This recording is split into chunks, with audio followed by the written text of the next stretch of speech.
Hi everybody, my name's Kyle Kushman, in case you didn't already see it there on the pipe. I think we're going to start this talk off with a little professorial puff off the pipe.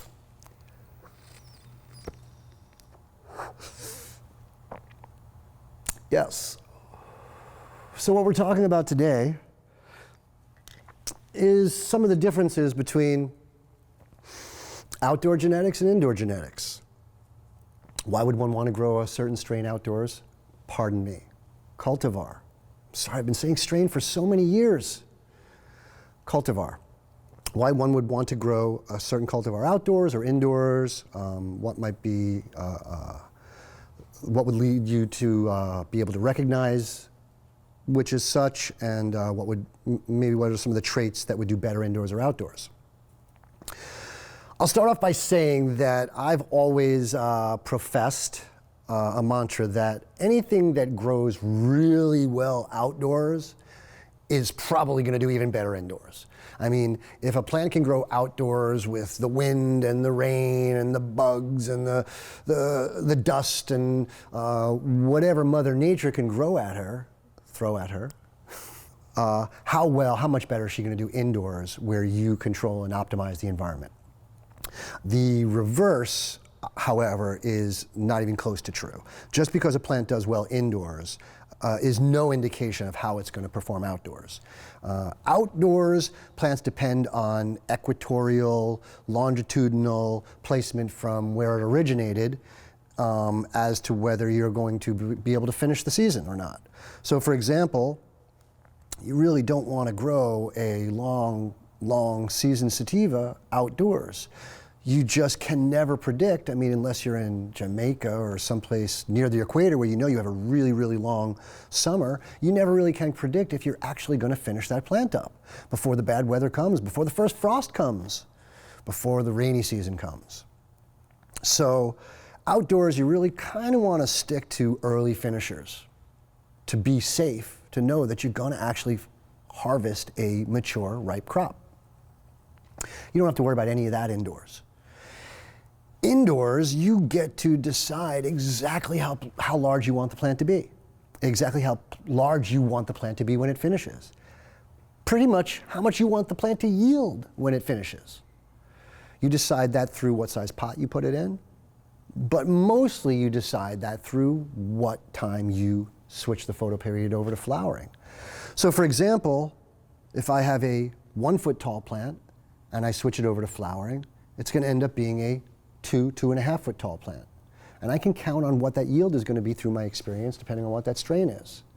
However, if I veg a plant to be 2 feet tall before I flower it, it's now going to be 4 or 5 feet tall when it finishes flowering. And obviously I can assume that that plant is going to yield a lot more. The interesting thing is that when you're growing indoors, an extra week of vegging can sometimes increase your yield much more than the amount of time extra you're going to take in flowering. And the reason is because flowering is predetermined. The plant is genetically predetermined to take somewhere between 45 and 75 nights to build and mature a flower. And that's just genetic. It may change a little bit depending on the size. Larger flowers are going to take a little bit longer, a few more days longer or a week longer, and smaller plants are going to ripen perhaps a week quicker. But you get to decide ultimately how big and how much weight's going to be on that plant by how big you veg it before you flower it. It's really great. You can decide to have 1 ounce plants when you're done. You can decide to have 2 ounce plants, 3 ounce plants, 4 ounce plants, 6 ounce plants, all the way up to 1 pound plants, which I've grown under 1,000 HID lights. Outdoors, you really don't have as much control. It's hard to predict, to say just how much a plant is going to grow from the time you put it in the ground to the time it's finishing. It's much more exponential. The plant is probably going to quadruple, quintuple. It keeps going on and on, but you get the idea. You could put a plant outdoors that is only this big, and by the end of the season, you could have to reach the top of it by a ladder. When you're talking about indoor genetics or outdoor genetics, there is no literal difference. Although I think I have seen somewhere online, there is a few seed companies that do delineate between indoor strains and outdoor strains, and that is a good thing. That's very helpful. I think that it still gets back to personal tastes, because if you want to grow a sativa indoors, you just have to flower it a little earlier. Make sure that it's small and it's not going to outgrow the size of your environment. And just know that it's going to take that extra time.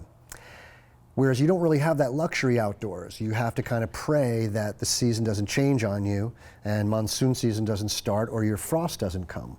So I would have to say that it's outdoors, it's much safer to stick to as an early a finishing plant as you can get your hands on. And they tend to be your hardier, your stockier, your indicas, or your indica dominant hybrids, and they are also going to be higher yielders. They typically tend to be higher yielders. Indoors, it's just completely up to you. I like to grow a little of both, because basically I call my indica my nighttime weed and I call my sativa my daytime weed. So don't grow them under the same cycle if possible.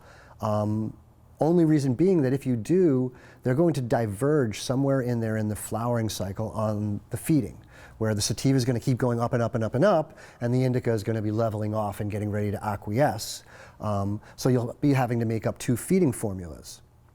But really the thing just to know is that indoors you really have complete control. And if you choose a really nice racy sativa, 10, 12-week sativa, just plan that into your cycle. Feed and water correctly and be patient about the outcome. And outdoors, I would definitely stick to early finishers, early girl, grape ape, Bubba Kush. Anything with Kush in the name is probably a good bet for outdoors. And stay away from equatorial land races unless you know that you have a long season and a lot of sun.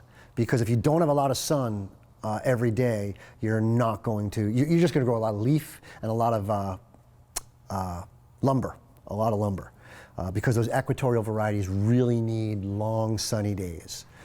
So those are my tips for growing indoors and outdoors.